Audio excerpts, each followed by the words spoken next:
Hello everyone, आप सभी का स्वागत है एक बार फिर से। तो आज जो हम शुरुआत करने जा रहे हैं वो हम पार्लियामेंट के बारे में पढ़ने जा रहे हैं। ठीक है। पार्लियामेंट को ही हिंदी में हम लोग अक्सर सांसद के नाम से बुलाते हैं। और जब भी हम बात करते हैं किसी भी डेमोक्रेटिक या लोकतांत्रिक सरकार की, तो वहां पे पार्लियामेंट का एक बहुत इंपॉर्टेंट रोल होता है। क्यों? क्योंकि लगभग अगर हम बात करें किसी भी कंट्री को चलाने के लिए हमें एक पर्टिकुलर ग्रुप ऑफ पीपल चाहिए जो उस कंट्री को गवर्न करेंगे, उसको चलाएंगे। और वो जो ग्रुप ऑफ पीपल है वो जनरली आता है आपका गवर्नमेंट से। ठीक है। और जो गवर्नमेंट है वो जो भी रूल्स एंड रेगुलेशंस बनाएगी, जो भी लेजिस्लेचर बनाएगी या जो भी गवर्निंग फंक्शंस होंगे, वो सारे वो एक ही जगह से ऑपरेट करते हैं। उस जगह को हम कहते हैं पार्लियामेंट। तो पार्लियामेंट में गवर्नमेंट के साथ साथ एक और पार्टी होती है जिसको हम कहते हैं ओपोजिशन पार्टी। यानी गवर्नमेंट में वो रूलिंग पार्टी है जो इलेक्शन जीत गई है, और ओपोजिशन में वो अपोजिंग पार्टी है जो इलेक्शन नहीं जीत पाई लेकिन दूसरे इलेक्शन की तैयारी में। बाकी चीजें अगर आप न्यूज वगैरह देखते हैं तो आई होप कि आपको बेसिक नॉलेज होगी इसके बारे में। मैं उतनी डिटेल में आपको लेके नहीं जाऊंगा। ठीक है। तो आइए अब देखते हैं कि हम पार्लियामेंट के लेक्चर में किन टॉपिक्स पे या किन चीजों पे बात करेंगे। शुरुआत हम करेंगे इंट्रोडक्शन एंड नीड के साथ में, परिचय और आवश्यकता के साथ में। फिर हम देखेंगे फंक्शंस क्या होते हैं पार्लियामेंट के, कौन कौन से कार्य हैं। फिर हम देखेंगे लोकसभा के बारे में जानेंगे। फिर हम देखेंगे राज्यसभा के बारे में जानेंगे। फिर हम देखेंगे एलिजिबिलिटी एंड डिस्क्वालिफिकेशन, कि क्या पात्रता और अयोग्यता होती हैं। फिर हम देखेंगे वैकेटिंग एंड ड्यूरेशन को, अवकाश और अवधि। फिर हम देखेंगे सैलरीज एंड ड्यूरेशन को, वेतन और अवधि। फिर हम देखेंगे प्रिसाइडिंग ऑफिसर्स को, यानी पीठासीन अधिकारी। फिर हम देखेंगे लीडर्स एंड वोटिंग को, नेता और मतदान। और फिर हम देखेंगे डिवाइसेस ऑफ प्रोसीडिंग्स को, कार्रवाई के उपकरण। तो ये वो टॉपिक्स होंगे जो हम यहाँ पे कवर करेंगे एक के बाद एक। लेकिन इस लेक्चर की शुरुआत से पहले एक छोटा सा डिस्क्लेमर है जो मैं यहाँ पे आप सभी के लिए एक बार अनाउंस कर देता हूं। The images used in a slide deck are for educational purposes only. We respect the intellectual property rights of the original creators and the owners of these images. If you are the owner of any of the images used in this deck and have any concerns and issues, kindly contact us at sathi@iitk.ac.in and we shall remove the images. असवीकरण। हमारे side deck में इस्तेमाल की गई छवियां केवल शैक्षिक उद्देश्यों के लिए हैं। हम इन छवियों के मूल रचनाकारों और मालिकों के बौद्धिक संपदा अधिकारों का सम्मान करते हैं। यदि आप इस डेक में इस्तेमाल की गई किसी भी छवि के मालिक हैं और आपको कोई भी चिंता या समस्या है तो कृपया हमसे sathi@iitk.ac.in पर संपर्क करें तथा हम इन छवियों को हटा देंगे। आइए अब शुरुआत करते हैं इस लेक्चर की। सबसे पहला क्वेश्चन जो हमारे सामने है वो है व्हाट इज पार्लियामेंट। अगर मैं आपसे पूछूं कि पार्लियामेंट कहाँ है या क्या है तो आप बोल दोगे पार्लियामेंट इंडिया की सेंट्रल गवर्नमेंट का लेजिस्लेचर है, वो न्यू दिल्ली में है। लेकिन टेक्निकल टर्म्स में अगर कोई आपसे पूछ ले कि आपको एक्सप्लेन करना है कि पार्लियामेंट से आप क्या समझते हैं या पार्लियामेंट क्या चीज है, तब हम लोगों को यहाँ पे छोटी मोटी डेफिनेशंस और कंपोनेंट्स देखने पड़ते हैं जो सब मिलके बनाते हैं एक common organisation that what we call as an parliament. ठीक है। तो जो पार्लियामेंट है इंडिया का, वो इंडिया के डेमोक्रेटिक सिस्टम और इंडिया की गवर्नेंस का एक इंपॉर्टेंट हिस्सा है। जो पार्लियामेंट है वो इंडिया की डेमोक्रेटिक सिस्टम और इंडिया की गवर्नेंस का एक इंपॉर्टेंट हिस्सा है। और पार्लियामेंट जो है, अगर हम उसके कंपोनेंट्स की बात करें तो देखिए दो कंपोनेंट से मिलकर बना है।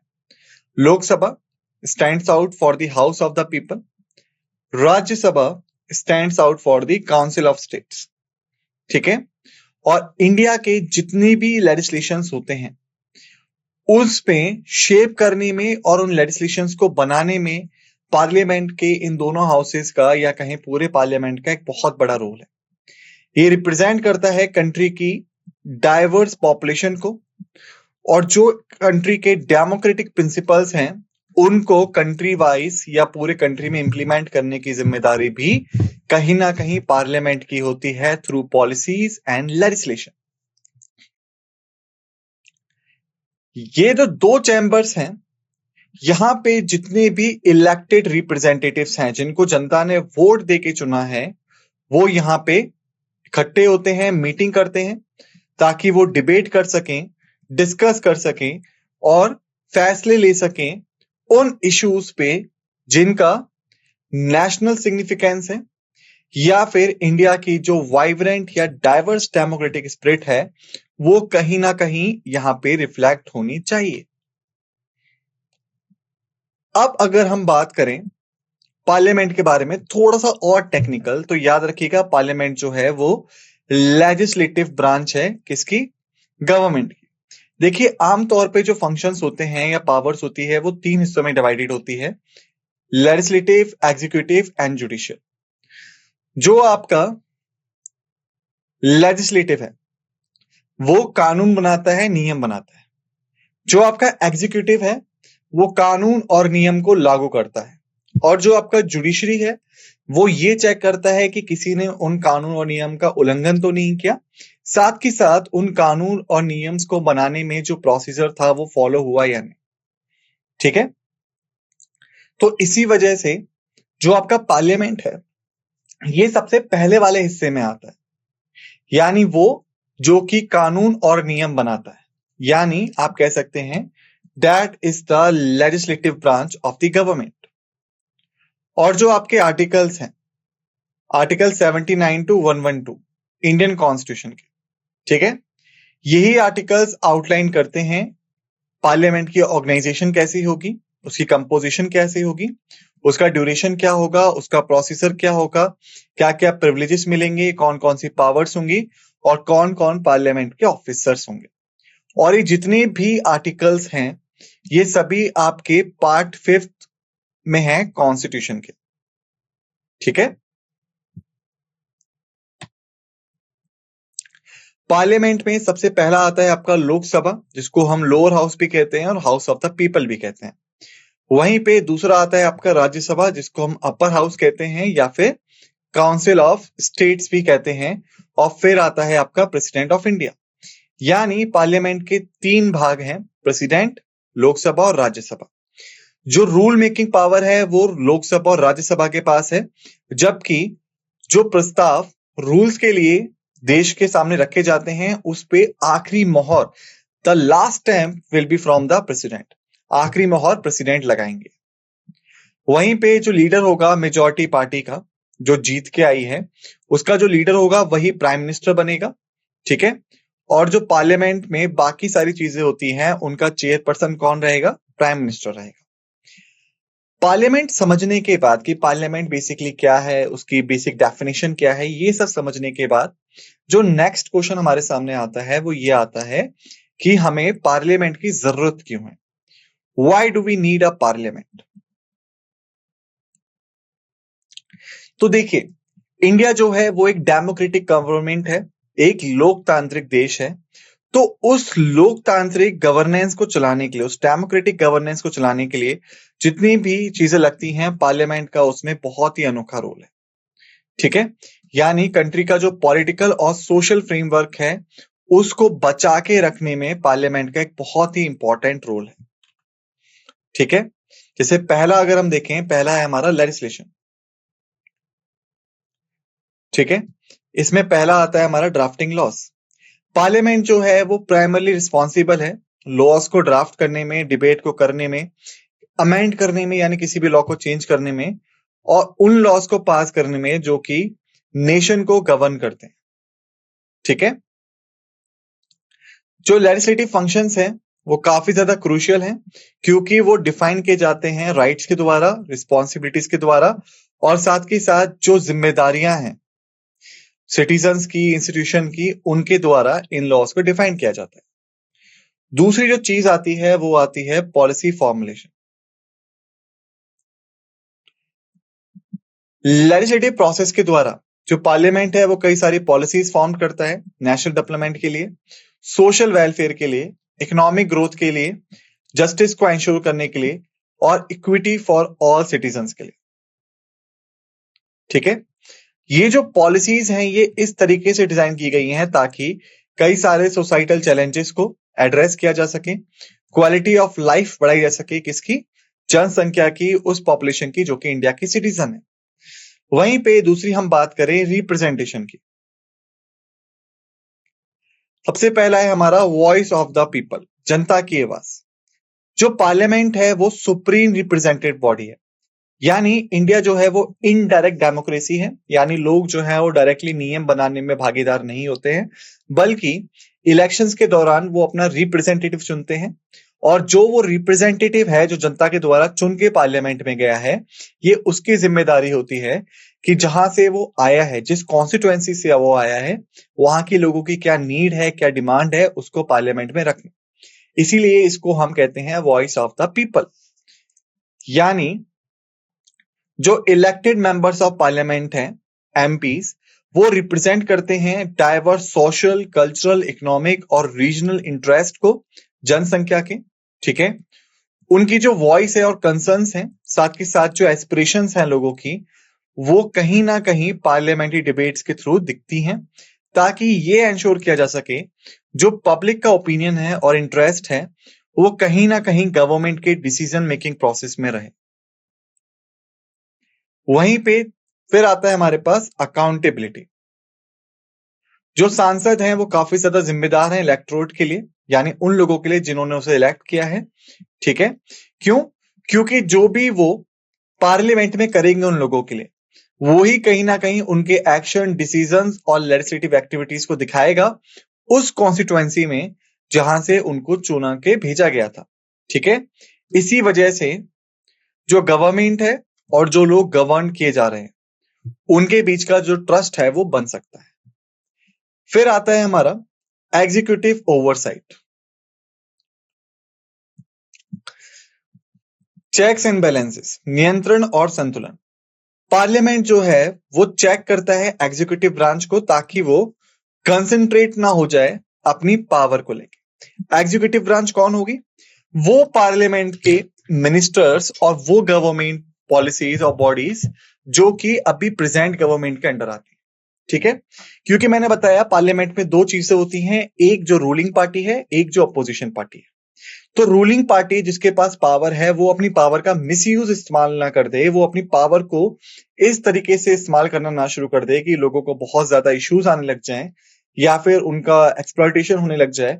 इसको एंश्योर करने के लिए जो अपोजिशन पार्टी है वो टाइम टू टाइम गवर्नमेंट को काउंटर करती रहती है, और वो किसके थ्रू करती है? पार्लियामेंट के थ्रू। यानी कुल मिलाकर हम कह सकते हैं पार्लियामेंट जो है वो एग्जीक्यूटिव ब्रांच को काबू में रखता है ताकि वो अपनी पावर का मिसयूज करना ना शुरू कर दे। ठीक है, और ये सब कैसे होता है? ये सब होता है क्वेश्चनिंग आवर्स के थ्रू, डिबेट्स के थ्रू, मोशंस के थ्रू, कमिटी इंक्वायरीज के थ्रू। ठीक है, और इनके थ्रू पार्लियामेंट चेक करता है कि जो गवर्नमेंट के एक्शंस हैं, पॉलिसीज हैं, या जितना भी उन्होंने खर्चा या एक्सपेंडिचर किया है वो प्रॉपर ढंग से हुआ है या नहीं हुआ। ठीक है, और ये जितनी भी चीजें आपको दिख रही हैं यहां से लेके यहां तक की, ये हम सब आगे डिवाइसेस ऑफ प्रोसीडिंग्स में कवर करेंगे। फिर आता है हमारा the accountability of the government. जो मेंबर ऑफ पार्लियामेंट्स हैं वो मिनिस्टर्स को जिम्मेदार ठहराते हैं, अकाउंटेबल ठहराते हैं। क्यों? क्योंकि जो पॉलिसी इंप्लीमेंट की है मिनिस्टर्स ने, जो खर्चा किया है या बाकी एडमिनिस्ट्रेशन में भाग लिया है, उस पे क्वेश्चन रेज करते हैं एमपीस। ठीक है, ताकि जो ट्रांसपेरेंसी है, जो सच्चाई है और जो इफेक्टिव गवर्नेंस है वो एंश्योर की जा सके। फिर आता है हमारा कंट्रोल ओवर फाइनेंसेस। बजट को अप्रूव करने में और पब्लिक फाइनेंसेस को अप्रूव करने में यूनियन बजट के थ्रू या बाकी फाइनेंशियल बिल्स के थ्रू पार्लियामेंट का एक अच्छा खासा कंट्रोल होता है। ठीक है।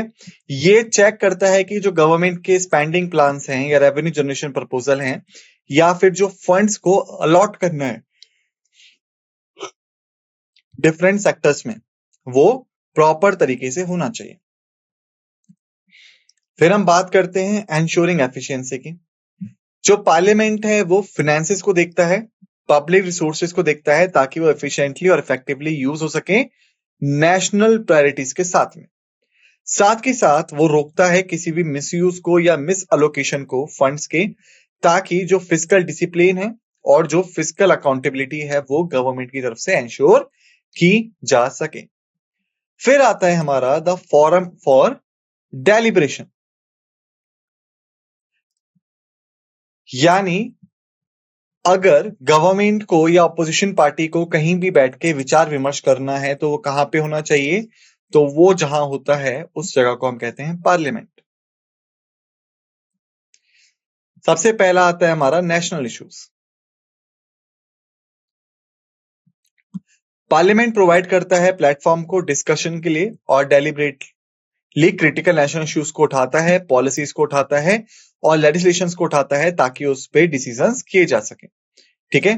जो डिबेट है वो एमपीज को अलाउड करती है कि वो व्यू पॉइंट्स भी रख सकें जो गवर्नमेंट ने नहीं रखे, या फिर किसी भी पॉलिसी के फायदे और नुकसान को बता सकें और डिस्कशन के थ्रू एक कंसेंसस बिल्डिंग यानी ऐसे डिसीजन पे पहुंच सकें जिसपे सब लोग एग्री हो या ज्यादातर लोग एग्री हो। फिर आता है हमारा द कॉन्फ्लिक्ट रिजोल्यूशन, संघर्ष समाधान। जो पार्लियामेंट्री डिबेट्स हैं या डिस्कशन है वो फैसिलिटेट करते हैं कॉन्फ्लिक्ट्स को खत्म करना, डिफरेंस जो आता है ओपिनियन में उसको खत्म करना, लेकिन डेमोक्रेटिक मैनर से, आर्बिट्री पावर से नहीं, तानाशाही से नहीं, बल्कि लोकतांत्रिक तरीके से, जैसे बातचीत करके, नेगोशिएट करके या फिर कॉम्प्रोमाइज करके, ताकि कलेक्टिव डिसीजन लिया जा सके जिसकी वजह से पूरे देश का बेनिफिट हो, पूरे नेशन का बेनिफिट हो। फिर आता है हमारा द कॉन्स्टिट्यूशनल फंक्शंस। सबसे पहला अमेंडमेंट ऑफ कॉन्स्टिट्यूशन, यानी अगर हमारे कॉन्स्टिट्यूशन में कोई चीज लिखी है जो हम अब चाहते हैं कि वो चेंज होनी चाहिए या वक्त के साथ हमें उसे बदलना है, तो उसी को हम कहते हैं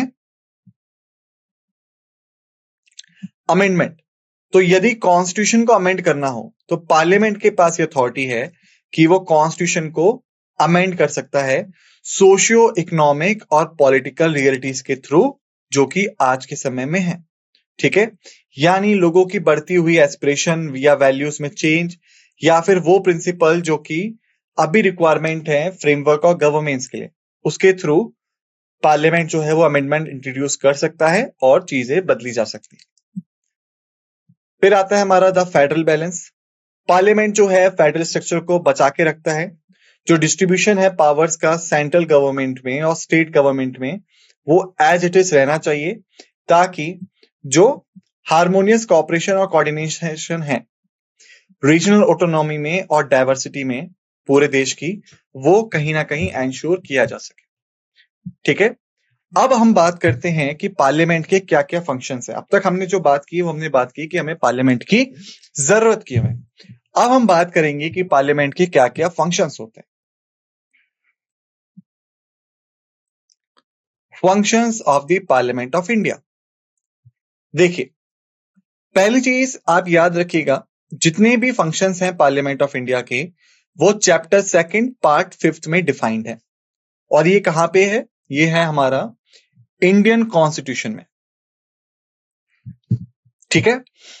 तो पार्लियामेंट जो है उसके डाइवर्स फंक्शन है, उसका कोई एक फंक्शन नहीं है, वो कई सारे फंक्शंस को परफॉर्म करता है ताकि कंट्री की जो एसेंशियल गवर्नेंस है या फंक्शनिंग है वो प्रिपेयर या फिर बचा के रखी जा सके।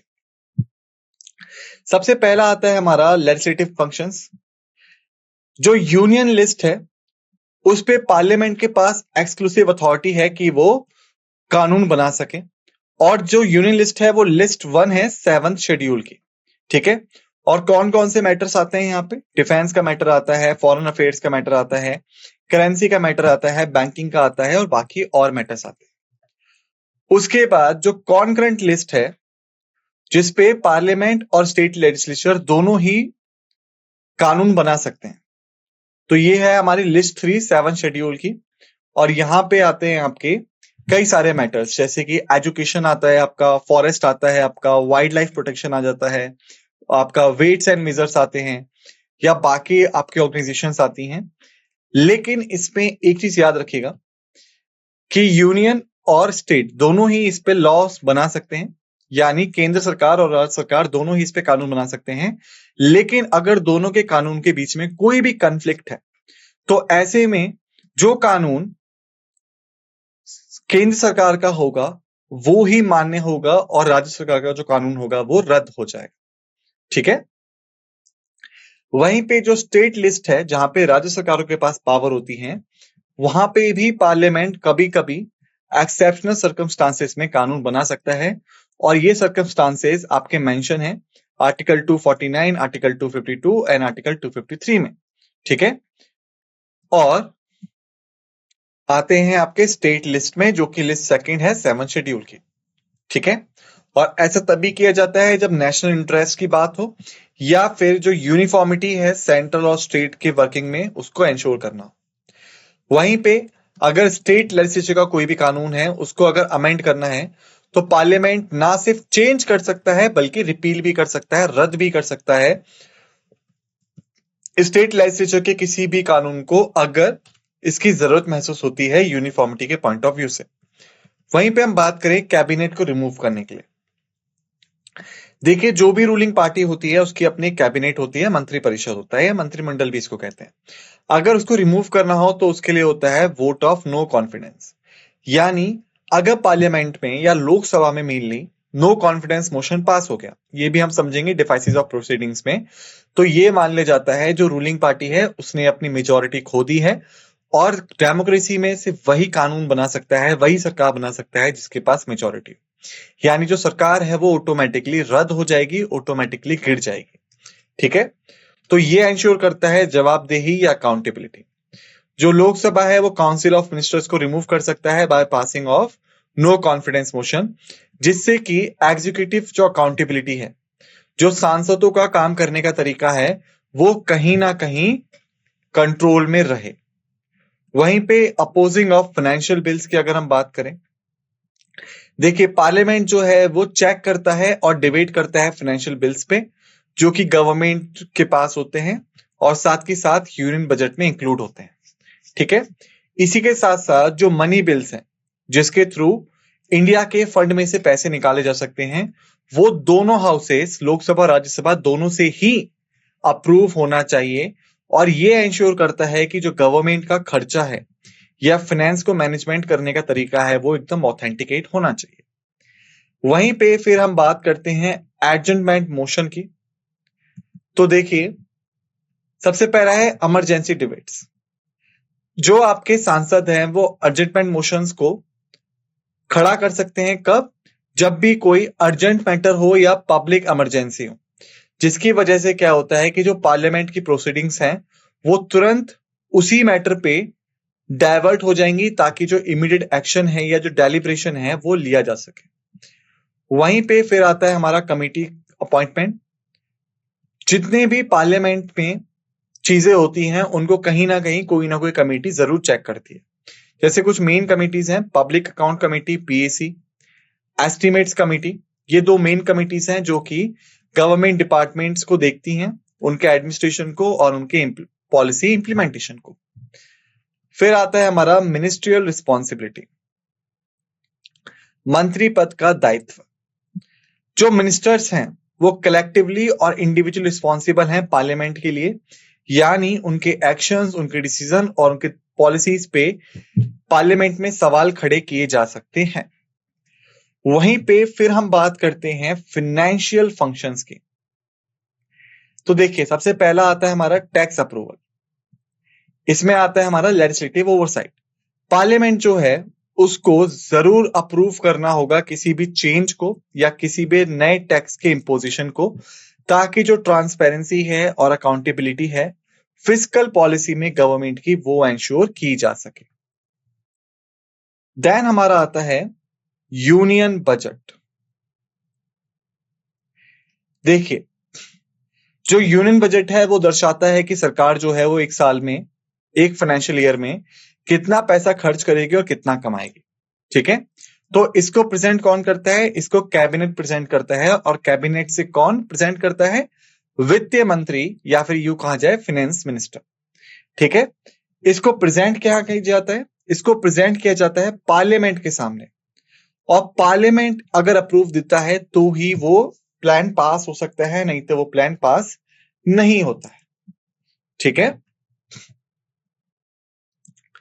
फिर आता है हमारा मनी बिल्स।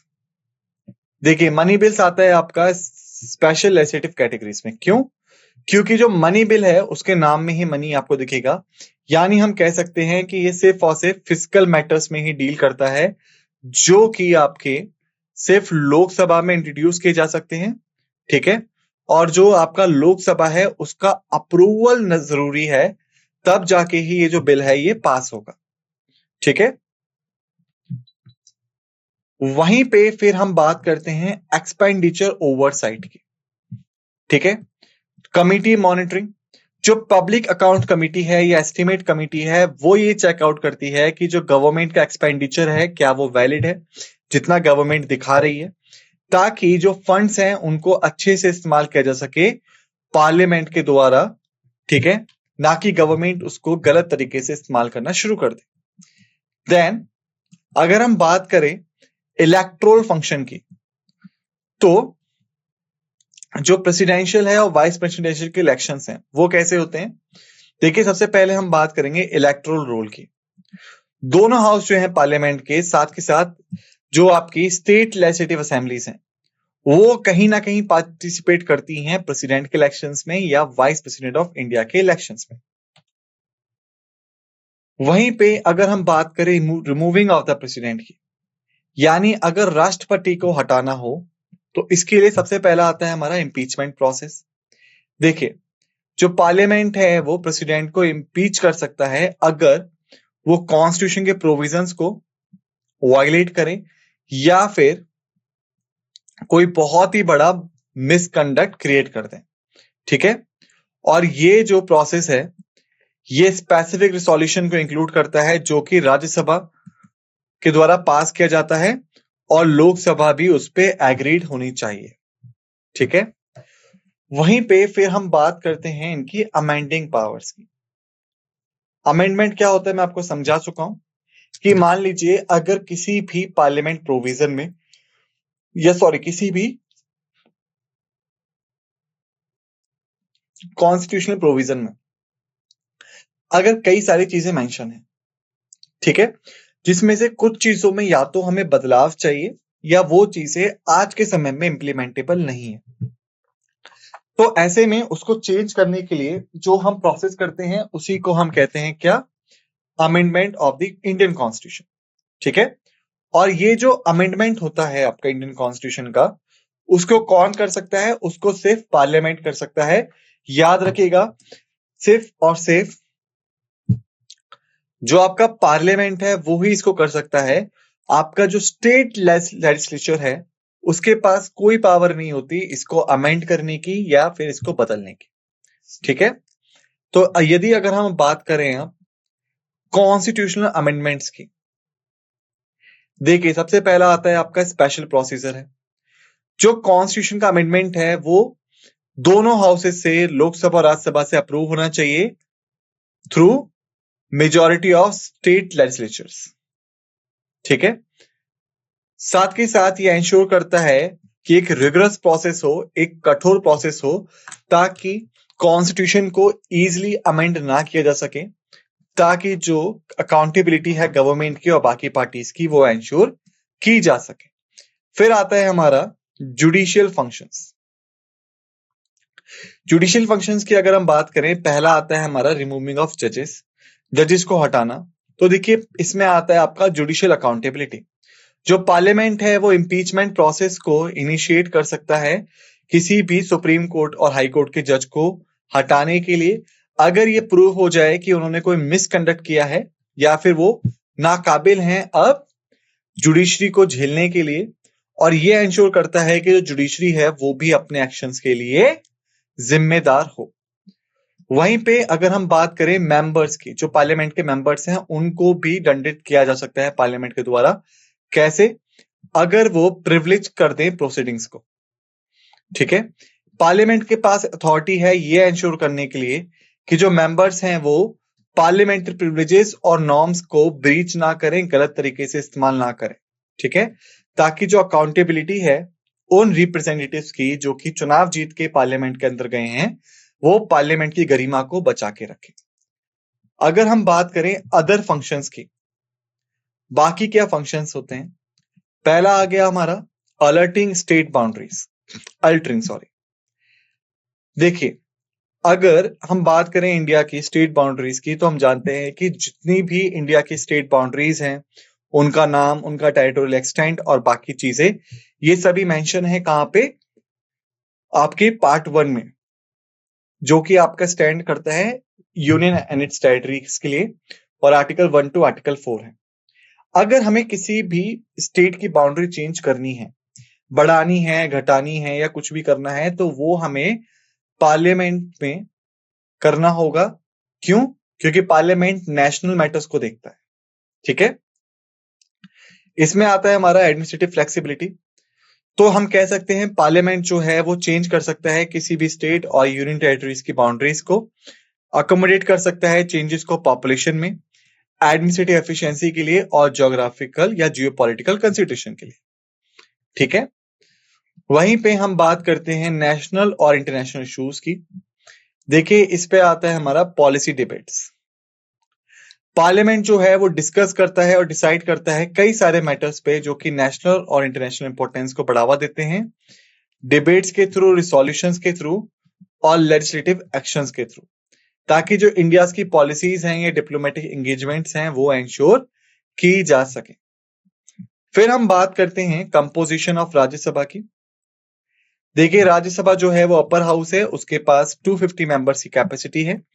238 जो है वो स्टेट को रिप्रेजेंट करते हैं और यूनियन टेरिटरीज को रिप्रेजेंट करते हैं, और बाकी जो बचे हुए 12 मेंबर्स हैं उनको प्रेसिडेंट नॉमिनेट करते हैं। अगर हम बात करें आज के समय, तो आज के समय पार्लियामेंट में राज्यसभा के पास 245 मेंबर्स हैं, जिसमें से 229 स्टेट के हैं, 4 यूनियन टेरिटरीज के हैं और 12 मेंबर्स वो नॉमिनीज हैं जिनको प्रेसिडेंट ने नॉमिनेट किया है। जो 4th शेड्यूल है इंडियन कॉन्स्टिट्यूशन का, ये आउटलाइन करता है कि किस तरीके से स्टेट्स को और यूनियन टेरिटरीज को जो सीट अलोकेट होगी राज्यसभा में वो कैसे होगी। अगर अब हम बात करें रिप्रेजेंटेशन ऑफ स्टेट्स को लेके, तो देखिए जो स्टेट रिप्रेजेंटेटिव्स हैं राज्यसभा में, उनको इनडायरेक्ट इलेक्शंस के थ्रू इलेक्ट किया जाता है, यानी आम जनता पार्टिसिपेट नहीं करती है, बल्कि जो आपके स्टेट लेजिस्लेटिव असेंबलीज के इलेक्टेड मेंबर्स हैं वो वोट करते हैं इसके लिए प्रोपोर्शनल रिप्रेजेंटेशन के थ्रू सिंगल ट्रांसफेरेबल वोट। ठीक है, आइए अगर हम आगे बढ़े अब, तो जो नंबर ऑफ सीट्स हैं जो कि एलोकेट की जाती हैं हर एक स्टेट्स को, वो बेस्ड होती हैं पॉपुलेशन पे, जो कि वराई करता है रिप्रेजेंटेटिव्स के नंबर्स को। यानी किसी स्टेट की अगर पॉपुलेशन हाई है तो रिप्रेजेंटेटिव्स हाई होंगे, किसी स्टेट की अगर पॉपुलेशन कम है तो रिप्रेजेंटेटिव्स भी कम होंगे। जैसे मान लीजिए उत्तर प्रदेश जो है उसकी पॉपुलेशन बहुत ज्यादा बड़ी है, तो टोटल सीट्स कितनी मिली हुई हैं? 31 सीट्स है, 31 मेंबर्स हैं। त्रिपुरा की पॉपुलेशन कम है तो उसको सिर्फ एक रिप्रेजेंटेटिव या एक सीट मिली हुई है। ये जो प्रोसेस है ये डिफरेंट है यूनाइटेड स्टेट्स में, जहां पे हर एक स्टेट्स को फर्क नहीं पड़ता उसकी पॉपुलेशन क्या है, उसको इक्वल रिप्रेजेंटेशन मिला हुआ है। यानी अगर हम बात करें सीनेट की, जो अपर हाउस है उनका, तो 2 मेंबर्स पर स्टेट, जो कि टोटल हो जाते हैं 100 मेंबर्स। क्यों?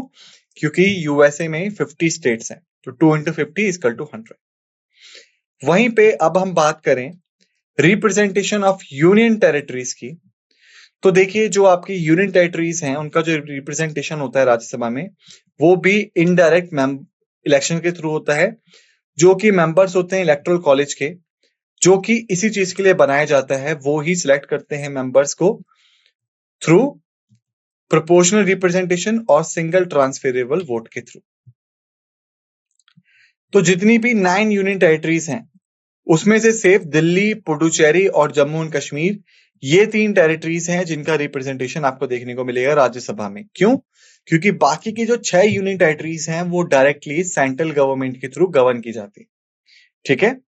तो और दूसरी बात क्या है कि उनकी जो पॉपुलेशन है वो बहुत ज्यादा कम है, जिसकी वजह से उनको रिप्रेजेंटेशन देने का कोई मतलब पैदा नहीं होता। वहीं पे हम बात करें नॉमिनेटेड मेंबर्स की, तो देखिए हम जानते हैं टोटल 12 मेंबर्स को राज्यसभा में नॉमिनेट किया जा सकता है। वो मेंबर्स कौन होंगे? वो इंडिविजुअल्स जिनको आर्ट, लिटरेचर, साइंस और सोशल सर्विस की अच्छी खासी नॉलेज होगी। ठीक है? ये जो प्रोसेस है नॉमिनेशन का, ये इंश्योर करता है वो इंडिविजुअल्स जो कि काफी ज्यादा निपुण हैं, काफी ज्यादा स्किल्ड हैं इन चीजों में, वो भी राज्यसभा में जा सके जहां देश के बड़े बड़े चीजों पे कार्रवाई की जाती है, लेकिन उनको पॉलिटिकल वे में इलेक्शन प्रोसेस के थ्रू ना जाना पड़े। ठीक है? लेकिन जो आपका यूएसए है, वहां की जो सीनेट है, वहां पे कोई भी नॉमिनेटेड मेंबर्स नाम की चीज है ही नहीं, कि वहां पे हर किसी को इलेक्शन जीत के ही आना है। फिर हम बात करें कंपोजिशन ऑफ लोकसभा की, तो देखिए जो मैक्सिमम स्ट्रेंथ है वो है 552 मेंबर्स की, जिसमें से 530 जो हैं वो स्टेट को रिप्रेजेंट करते हैं, 20 जो हैं वो यूनियन टेरिटरीज को रिप्रेजेंट करते हैं, और 2 मेंबर्स को रिप्रेजेंट नॉमिनेट करते हैं कौन? प्रेसिडेंट, जो कि आपके बिलोंग करते हैं एंग्लो इंडियन कम्युनिटी से। आज के समय की बात करें तो लोकसभा में 545 मेंबर्स हैं, जो कि 530 सीट्स जो है वो स्टेट को रिप्रेजेंट करती हैं, 13 जो है वो यूनियन टेरिटरीज को रिप्रेजेंट करती हैं, और 2 जो है वो एंग्लो इंडियन मेंबर्स हैं जो कि प्रेसिडेंट के द्वारा नॉमिनेट किए गए हैं। वहीं पे अब हम बात करें रिप्रेजेंटेशन ऑफ स्टेट्स की, तो जो स्टेट्स का रिप्रेजेंटेशन है लोकसभा में वो डायरेक्टली इलेक्टेड लोगों के द्वारा होता है जो कि टेरिटोरियल कॉन्स्टिट्यूएंसी से बिलोंग करते हैं। यानी आम जनता डायरेक्टली इलेक्ट करती है, इन लोगों को चुनती है लोकसभा के लिए। ये जो प्रिंसिपल हैं ये बेस्ड होते हैं यूनिवर्सल अडल्ट फ्रेंचाइजी पे, जिसका मतलब क्या है? हर वो इंडियन सिटीजन जो कि 18 साल या 18 साल से बड़ा है, वो किसी भी कॉन्स्टिट्यूशन के द्वारा या किसी भी लॉ के द्वारा वोट करने से रोका नहीं जा सकता है, जब तक कि कोई स्पेशल कंडीशन अप्लाई ना हो जाए। याद रखिएगा, शुरुआत में जो वोटिंग एज थी वो 21 थी, बाद में उसको 21 से 18 कर दिया गया through 61st constitutional amendment act of 1988। वहीं पे यदि हम बात करें यूनियन टेरिटरीज के रिप्रेजेंटेशन की, जो आपका कॉन्स्टिट्यूशन है वो पार्लियामेंट को एम्पावर करता है डिटरमाइन करने के लिए कि जो रिप्रेजेंटेटिव्स होंगे यूनियन टेरिटरीज के लिए लोकसभा के लिए, वो किस तरीके से सिलेक्ट होने चाहिए। हालांकि जो आपका यूनियन टेरिटरीज का एक्ट है पार्लियामेंट के द्वारा, union territories direct election to house of the people act 1965, ये डायरेक्ट इलेक्शंस को प्रमोट करता है यूटी से रिप्रेजेंटेटिव्स को सिलेक्ट करने के लिए। वहीं पे अगर हम बात करें नॉमिनेटेड मेंबर्स की, जो प्रेसिडेंट है एंग्लो इंडियन कम्युनिटी के किसी भी 2 लोगों को नॉमिनेट कर सकते हैं अगर लोकसभा में वो एडिक्वेटली रिप्रेजेंटेटिव नहीं है। हालांकि ये जो प्रोविजन था ये सिर्फ 1960 तक था, लेकिन बाद में इसको 2020 तक बढ़ा दिया गया through 95th amendment act of 2009। फिर हम बात करते हैं system of elections to Lok Sabha की। देखिए, लोकसभा जो कि लोअर हाउस है इंडियन पार्लियामेंट का, वो एक वेल डिफाइंड इलेक्टोरल सिस्टम के थ्रू काम करता है, जो कि इंश्योर करता है कि जो टेरिटोरियल कॉन्स्टिट्यूएंसी है वहां से, और स्पेसिफिक प्रोविजंस जो है रिजर्व सीट्स के, वहां से अच्छी खासी मात्रा में जो लोग हैं वो वोट करके अपना प्रतिनिधि, अपना रिप्रेजेंटेटिव चुन सकें। तो यदि हम बात करें टेरिटोरियल कॉन्स्टिट्यूएंसीज की, पहला आता है डिवीजन। हर स्टेट और यूनियन टेरिटरी जो है वो टेरिटोरियल कॉन्स्टिट्यूएंसीज में डिवाइडेड होती है, जो कि डायरेक्ट इलेक्शंस के लिए बनाए गए हैं लोकसभा के। वहीं पे यदि हम बात करें सीट अलोकेशन की, कि जो सीट है वो कैसे अलोकेट की जाती है, तो देखिए हर स्टेट को और हर यूटी को उसके पॉपुलेशन के बेसिस पे ही सीट अलॉट की जाती है। सेम प्रोसीजर जो आपका होता है राज्यसभा में। यानी कॉन्स्टिट्यूशन जो है वो ये मैंडेट करता है कि हर स्टेट के पास कम से कम 1 सीट होनी चाहिए, और जो बाकी सीट्स का लोकेशन है वो उसकी पॉपुलेशन के अकॉर्डिंग होना चाहिए। लेकिन जो आपके छोटे राज्य हैं वहां पे हम कोई एक्सेप्शन दे सकते हैं। यूनिफॉर्म रिप्रेजेंटेशन की हम बात करें तो मान लीजिए जितनी ज्यादा पॉपुलेशन होगी उसके अकॉर्डिंग ही कॉन्स्टिट्यूएंसीज होंगी। जैसे मान लीजिए ये प्रोविजन आ गया कि 1 लाख पॉपुलेशन पे एक सीट मिलेगी, तो यदि किसी स्टेट की पॉपुलेशन 4 लाख है तो उसकी 4 सीट होगी, किसी के 1 लाख है उसकी 1 सीट होगी, किसी की 5 लाख है उसकी 5 सीट होगी।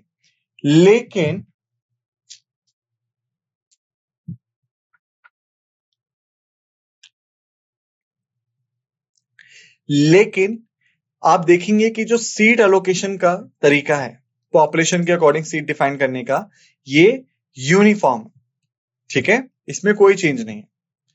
वहीं पे हम बात करें कि ये जो तरीका है ये वक्त के साथ चेंज हो सकता है सेंसस की वजह से। क्यों?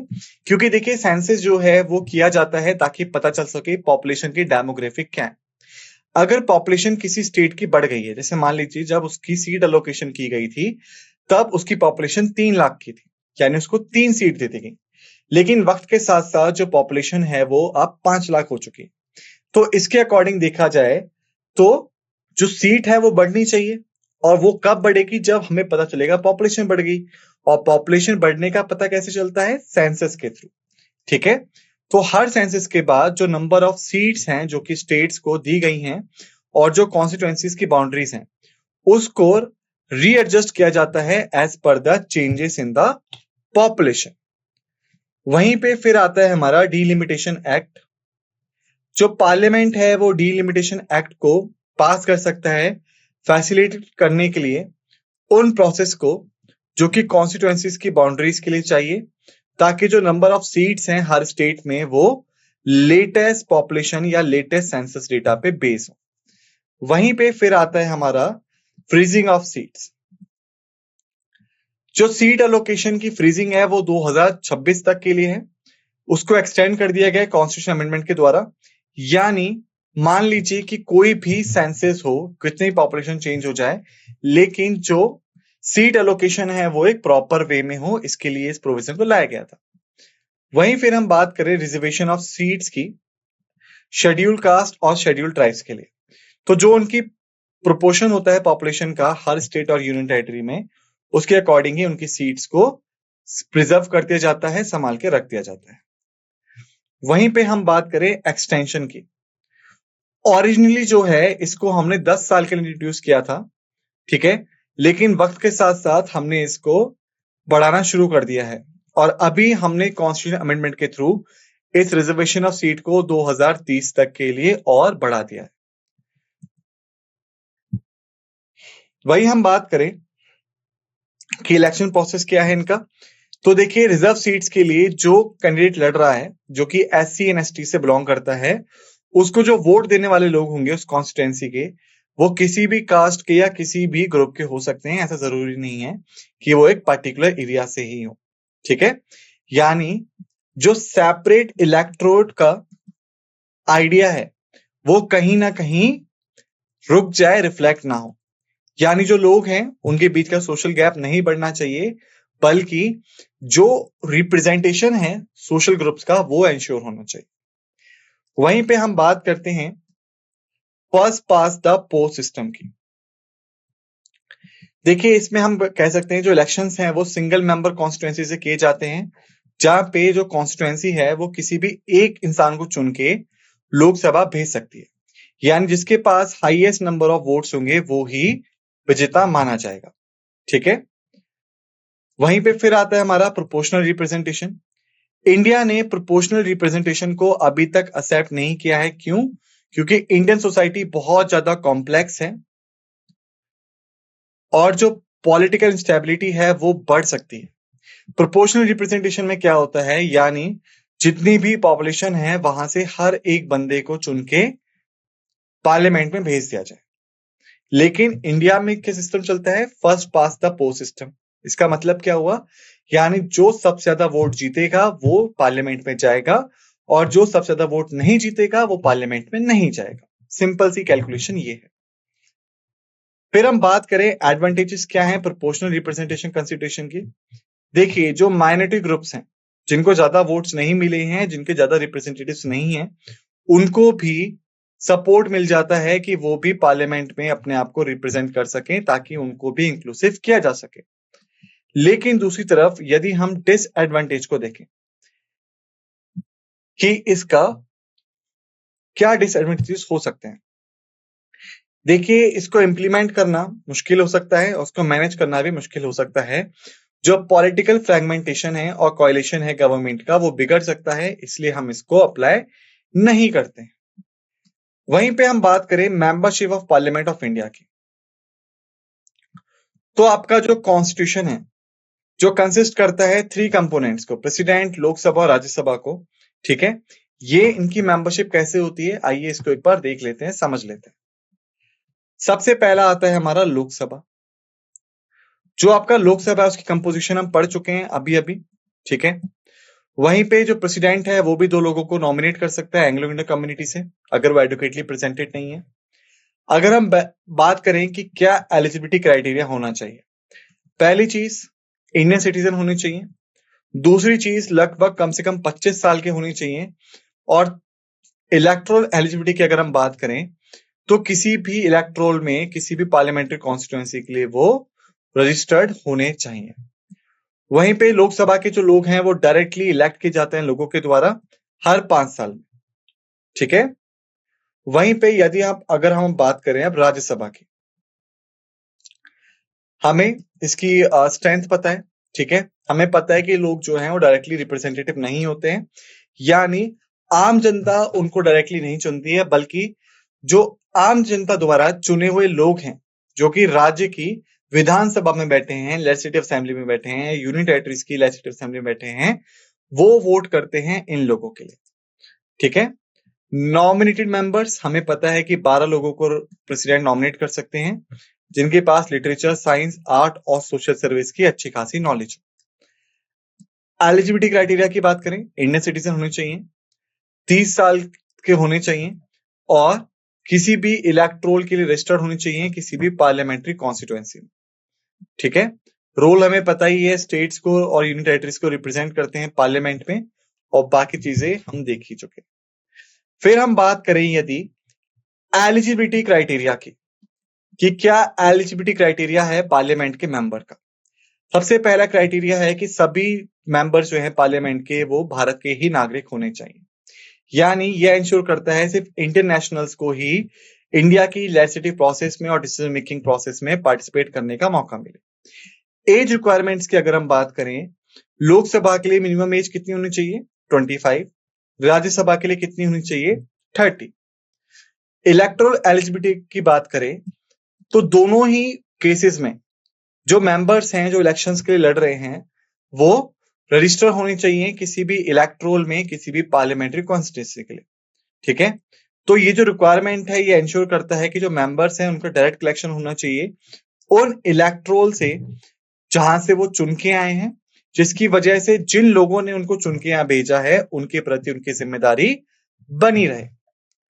यदि अगर अब हम बात करें कि कौन से कारण हैं जिनसे किसी भी मेंबर ऑफ पार्लियामेंट की जो सदस्यता है या जो मेंबरशिप है वो जा सकती है, तो देखिए वो कई सारे प्रोविजंस के थ्रू डिस्क्वालिफाइड हो सकते हैं जो कॉन्स्टिट्यूशन में है, कई सारे स्पेसिफिक लॉस के थ्रू हो सकते हैं, और 10th शेड्यूल जो कि एंटी डिफेक्शन लॉ को कैरी करता है उसके थ्रू भी ये हो सकता है। यदि अगर हम बात करें प्रोविजंस की, तो पहला अंडर द कॉन्स्टिट्यूशन, कॉन्स्टिट्यूशन के अंदर वो कौन कौन से प्रोविजन है। सबसे पहला है ऑफिस ऑफ प्रॉफिट, जो article 102 first sub clause A है इंडियन कॉन्स्टिट्यूशन का, वो कहता है अगर कोई भी मेंबर ऑफ पार्लियामेंट होल्ड करता है किसी भी ऑफिस ऑफ प्रॉफिट को सेंट्रल गवर्नमेंट और स्टेट गवर्नमेंट के अंदर, तो और वो ऑफिस उसको ऑफिशियली उसकी ड्यूटी के लिए असाइन नहीं है, तो क्या होगा, उसको डिस्क्वालिफाइड घोषित कर दिया जाएगा। वहीं पे दूसरा आता है सिटीजनशिप, जितने भी एमपीज हैं या मेंबर ऑफ पार्लियामेंट्स हैं वो इंडिया के नागरिक होने चाहिए। अगर ये पाया जाता है कि जो आपके एमपी हैं वो इंडिया के नागरिक नहीं है, तो आर्टिकल 102/1 सब क्लॉज डी के तहत उनको डिस्क्वालिफाइड किया जा सकता है। फिर हम बात करते हैं पार्लियामेंट्री लॉ की।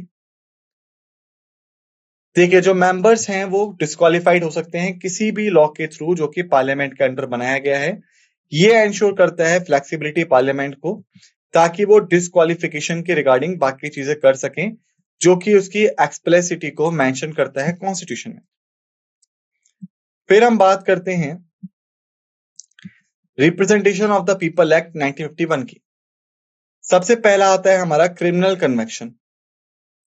सेक्शन 8 जो है इसका रिप्रेजेंटेशन ऑफ पीपल एक्ट 1951 का, ये कहता है कि अगर कोई भी पर्सन कन्विक्ट पाया गया था किसी भी सर्टेन ऑफेंसेस के लिए, जिसकी वजह से उसे जेल हुई 2 या 2 से ज्यादा सालों के लिए, तो वो भी मेंबर ऑफ पार्लियामेंट के लिए डिस्क्वालिफाइड हो जाएगा ऑटोमेटिकली। दूसरा केस आता है हमारा करप्शन का। अगर कोई भी इंडिविजुअल किसी भी गवर्नमेंट सर्विस में या किसी भी बाकी कार्यों में करप्शन में लिप्त पाया जाता है, करप्शन में इन्वॉल्व पाया जाता है, तो ये मान लिया जाएगा कि वो नेशन के प्रति डिसलॉयल है, और सेक्शन 8 जो है representation of the people act 1951 का, उसके तहत वो डिस्क्वालिफाइड घोषित कर दिया जाएगा। फिर हम बात करते हैं सोशल क्राइम्स की। जो इंडिविजुअल कन्विक्टेड हैं कुछ ऑफेंसेस के लिए, जैसे जो रिलेटेड हैं सोशल क्राइम से, जैसे एनिमिटी को प्रमोट करना डिफरेंट ग्रुप्स में, दुश्मनी को बढ़ावा देना धर्म के बेस पे, जाति के बेस पे, या फिर आप कह सकते हैं रेस के बेस पे, कम्युनिटी के बेस पे या भाषा के बेस पे, वो भी कहीं ना कहीं डिस्क्वालिफाइड घोषित कर दिए जाएंगे। वहीं पे हम बात करें 10 शेड्यूल की, एंटी डिफेक्शन लॉ की। तो डिफेक्शन क्या होता है? देखिए, अगर कोई भी पॉलिटिकल डिफेक्शन है जो कि गवर्नमेंट की स्टेबिलिटी को चैलेंज करता है, तो उसके थ्रू उसको हटाया जा सकता है।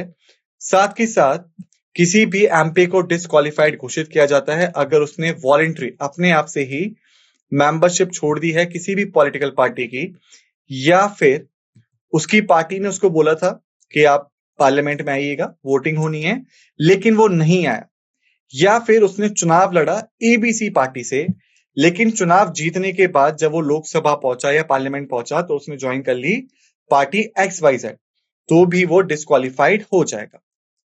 वहीं पे यदि हम बात करें एक्सेप्शंस की, ये जो लॉ है ये प्रोवाइड करता है कई सारे एक्सेप्शंस को। जैसे अगर कोई पार्टी दूसरी पार्टी से मर्ज हो गई है और लगभग उस पार्टी के 2/3 मेंबर एग्री थे, तो ऐसे में जो मेंबर्स नई पार्टी में गए हैं वो डिस्क्वालिफाइड घोषित नहीं किए जाएंगे। प्रोसेस क्या होता है डिस्क्वालिफिकेशन का? देखिए, जो इसकी प्रोसीडिंग्स हैं वो स्टार्ट की जाती हैं स्पीकर और चेयरमैन को पिटीशन देने के बाद, in case of Lok Sabha Rajya Sabha, ठीक है, by any number of respective house और by the election commission of India. यानी चाहे हाउस का मेंबर हो, इलेक्शन कमीशन ऑफ इंडिया खुद हो, वो लोग डिस्क्वालिफिकेशन के लिए अर्जी डाल सकते हैं। उसके पश्चात जो आपका स्पीकर है या जो चेयरमैन है वो रेफर करता है इस मैटर को कमेटी के पास प्रिविलेजेस के लिए, इंक्वायरी और रिकमेंडेशंस के लिए, और कमेटी के फाइंडिंग्स पे डिसीजन बनाया जाता है कि क्या वो एमपी जो है सही में डिस्क्वालिफाइड होना चाहिए या नहीं, और उसके बाद इसको कम्युनिकेट किया जाता है इलेक्शन कमीशन को, ताकि इलेक्शन कमीशन ऑफिशियल गैजेट में अनाउंस कर दे कि हाँ ये पर्टिकुलर एमपी जो है ये डिस्क्वालिफाइड हो चुके हैं। वहीं पे फिर हम बात करें कि वैकेटिंग ऑफ सीट्स की, कि पार्लियामेंट में सीट्स कब कब खाली होती हैं। देखिए, कई सारे कारण हैं जिसकी वजह से जो पार्लियामेंट की सीट्स हैं वो खाली हो सकती हैं। जैसे सबसे पहला आता है आपका रेजिग्नेशन। किसी भी एमपी ने रेजिग्नेशन दे दिया लिखित में स्पीकर ऑफ लोकसभा को या फिर चेयरमैन ऑफ लोकसभा को, ठीक है, और उसका जो रेजिग्नेशन है वो एक्सेप्ट हो गया, तो क्या होगा, वो बंदा वहां से जा सकता है बाहर, यानी उसकी जो सीट थी वो खाली हो जाएगी। वहीं पे हम बात करें डिस्क्वालिफिकेशन की, अगर जो एलिजिबिलिटी क्राइटेरिया है कॉन्स्टिट्यूशन का, जैसे कि holding of office of profit in the government, citizenship और बाकी कोई भी मैटर है स्पेसिफिक लॉस का जो पार्लियामेंट ने इनेक्ट किया है, अगर इनमें से किसी भी उस पे वो पाया जाता है डिस्क्वालिफाइड, तो वो डिस्क्वालिफाइड हो जाएगा। वहीं पे हम बात करें प्रोसेस की, जो डिस्क्वालिफिकेशन की प्रोसीडिंग्स हैं वो कई सारी पिटीशंस के थ्रू इनिशिएट की जाती हैं, जो कि स्पीकर और चेयरमैन को दी जाती हैं किसी भी मेंबर ऑफ पार्लियामेंट के थ्रू या फिर खुद इलेक्शन कमीशन ऑफ इंडिया के थ्रू। वहीं पे यदि हम बात करें अब्सेंस की, तो क्राइटेरिया क्या है? अगर कोई भी मेंबर ऑफ पार्लियामेंट है वो अब्सेंट रहता है अपनी सभी मीटिंग से लगभग लगभग 60 डेज के लिए, 60 दिनों के लिए, जबकि उसको हाउस की परमिशन नहीं थी, तो उसको डिस्क्वालिफाइड मान दिया जाएगा। ठीक है, यानी उसकी जो सीट है वो खाली हो जाएगी। बाकी कौन से केसेस हैं? डबल मेंबरशिप, यानी एक समय पे कोई भी इंसान सिर्फ एक ही हाउस का मेंबर रह सकता है, या तो लोकसभा या राज्यसभा। अगर वो दोनों के लिए सिलेक्टेड है तो उसको किसी एक हाउस की मेंबरशिप छोड़नी होगी सिर्फ 14 दिनों के भीतर। दूसरा, अगर इलेक्शन को ही वॉइड डिक्लेयर कर दिया जाए, यानी जिस इलेक्शन के थ्रू वो चुनकर सरकार में आया था, अगर ये बात साफ हो जाए कि वो इलेक्शन वैलिड नहीं है, तो उसकी जो मेंबरशिप है वो अपने आप हटा दी जाएगी। वहीं पे हायर ऑफिस, यानी मान लीजिए कोई भी बंदा मेंबर ऑफ पार्लियामेंट के तौर पे सिलेक्ट हुआ, लेकिन उसका अपॉइंटमेंट हो गया, उसका इलेक्शन हो गया एज एन प्रेसिडेंट और वाइस प्रेसिडेंट या गवर्नर के ऑफिस में, तो ऑटोमेटिकली उसको रिजाइनेशन देना पड़ेगा पार्लियामेंट से और उसकी सीट वैकेंट हो जाएगी। या फिर कोई भी मेंबर ऑफ पार्लियामेंट जो है उसको हाउस से बाहर निकाल दिया गया क्योंकि उसने पार्लियामेंट्री रूल्स को तोड़ा था, तब भी उसकी सीट जो है वो उसकी सीट जो है वैकेंट हो जाती है। वहीं पे हम बात करें बाय इलेक्शंस की। देखिए, बाय इलेक्शंस जो हैं वो कंडक्ट किए जाते हैं उन सीट्स को भरने के लिए जो रिसेंटली वैकेंट हुई हैं। जैसे मान लीजिए ABCDE 5 कॉन्स्टिट्यूएंसीज थी, जिसमें से 2 कॉन्स्टिट्यूएंसीज की सीट वैकेंट हो गई, तो उन 2 सीट्स को भरने के लिए इलेक्शंस करवाए जाएंगे, उसको हम कहते हैं बाय इलेक्शंस, ताकि पांचों में से बाकी 2 जिनका रिप्रेजेंटेशन हट गया है वो वापस आ जाए। ठीक है, इलेक्शन कमीशन ऑफ इंडिया जो है इसके लिए शेड्यूल अनाउंस करता है और न्यू रिप्रेजेंटेटिव्स के इलेक्शंस में सुपरविजन प्रोवाइड करता है ताकि जो सीट है वो फुलफिल की जा सके। यानी ये जो प्रोसीजर है या जो मैकेनिज्म है ये इंश्योर करता है कि पार्लियामेंट की जो सीट्स हैं वो अच्छे से ऑक्यूपाइड रहे, ठीक है, और जो कॉन्स्टिट्यूशनल और लीगल रिक्वायरमेंट्स हैं वो मेंटेन रहे। वहीं पे अगर हम बात करें ड्यूरेशन ऑफ 2 हाउसेस की, देखिए जो राज्यसभा है 1952 में स्टैब्लिश हुई थी परमानेंट चैम्बर के तौर पे, जो मेंबर्स का टर्म है वो 6 साल के लिए फिक्स है। रोटेशन ऑफ मेंबरशिप की हम बात करें, यानी लगभग हर 2 साल में 1/3 मेंबर्स रिटायर हो जाते हैं और उनको फिल करने के लिए दोबारा से इलेक्शन होते हैं। कहां से? स्टेट लेजिस्लेटिव असेंबली से। ठीक है, और जो बाकी आपका 2/3 मेंबर्स हैं या बाकी जो मेंबर्स हैं उनको प्रेसिडेंट नॉमिनेट कर देते हैं। वहीं हम लोकसभा की बात करें तो लगभग 5 साल का टेन्योर होता है फर्स्ट मीटिंग के बाद से। अगर लोकसभा डिसोल्यूट कर दी गई, ठीक है, 5 साल से पहले तो दोबारा से इलेक्शन होंगे, लेकिन अगर उसको डिसोल्यूट नहीं किया गया है और लोकसभा ने 5 साल कंप्लीट कर लिए हैं, तब अपने आप ही वो आप कह सकते हैं डिसॉल्व हो जाएगी।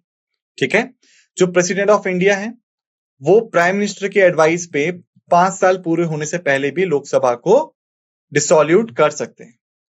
यदि हम बात करें लीगल वैलिडिटी की, तो लोकसभा को डिसॉल्व करने का जो क्वेश्चन है वो किसी भी कोर्ट में चैलेंज नहीं किया जा सकता, यानी जो एग्जीक्यूटिव है उसके पास ये अथॉरिटी होती है दूसरे इलेक्शंस का टाइम डिफाइन करने की। वहीं पे मान लीजिए अगर इमरजेंसी चल रही है किसी भी कोने में देश के, तो ऐसे में अगर लोकसभा का टेन्योर पूरा होने जा रहा है तो उसका जो टेन्योर है वो 1 साल के लिए बढ़ाया जा सकता है, लेकिन अगर इमरजेंसी खत्म हो गई तो उसके बाद सिर्फ और सिर्फ मैक्सिमम टाइम पीरियड जो दिया जाएगा वो 6 महीने दिया जाएगा। 6 महीने के अंदर दूसरे इलेक्शंस करवाना नेसेसरी है। ठीक है, ये प्रोविजंस एंश्योर करते हैं कि दोनों ही हाउसेस जो हैं पार्लियामेंट के वो इंडियन पार्लियामेंट्री डेमोक्रेसी के फ्रेमवर्क में ही काम करें, ताकि स्टेबिलिटी, कंटिन्यूटी और जो इफेक्टिव रिप्रेजेंटेशन है लोगों का नेशनल स्टेट लेवल पे वो एंश्योर किया जा सके। ठीक है, तो स्टूडेंट्स बेसिकली इस लेक्चर में हमने up to vacating and duration complete कर लिया है। नेक्स्ट लेक्चर में हम salaries, presiding officers, leaders and voting and devices of proceedings पे बात करेंगे। तब तक आप सभी से रिक्वेस्ट है कृपया करके इस लेक्चर को अच्छे से रिवाइज कर लीजिएगा।